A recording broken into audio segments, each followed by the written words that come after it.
এই সংসারে আপনার সব থেকে বড় বন্ধু কে?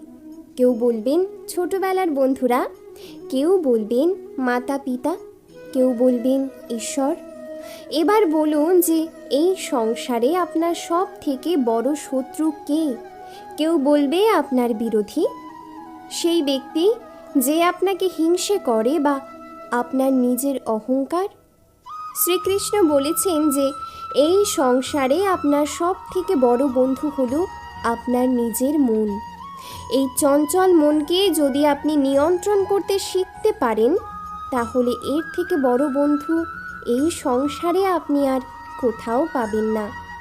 সেইখানেই যদি এই মন আপনাকে বশ করে ফেলে, তাহলে সংসারে এর থেকে বড় শত্রুও আপনি কোথাও পাবেন না। প্রথমে এই মনকে নিয়ন্ত্রণ করতে শিখে যান।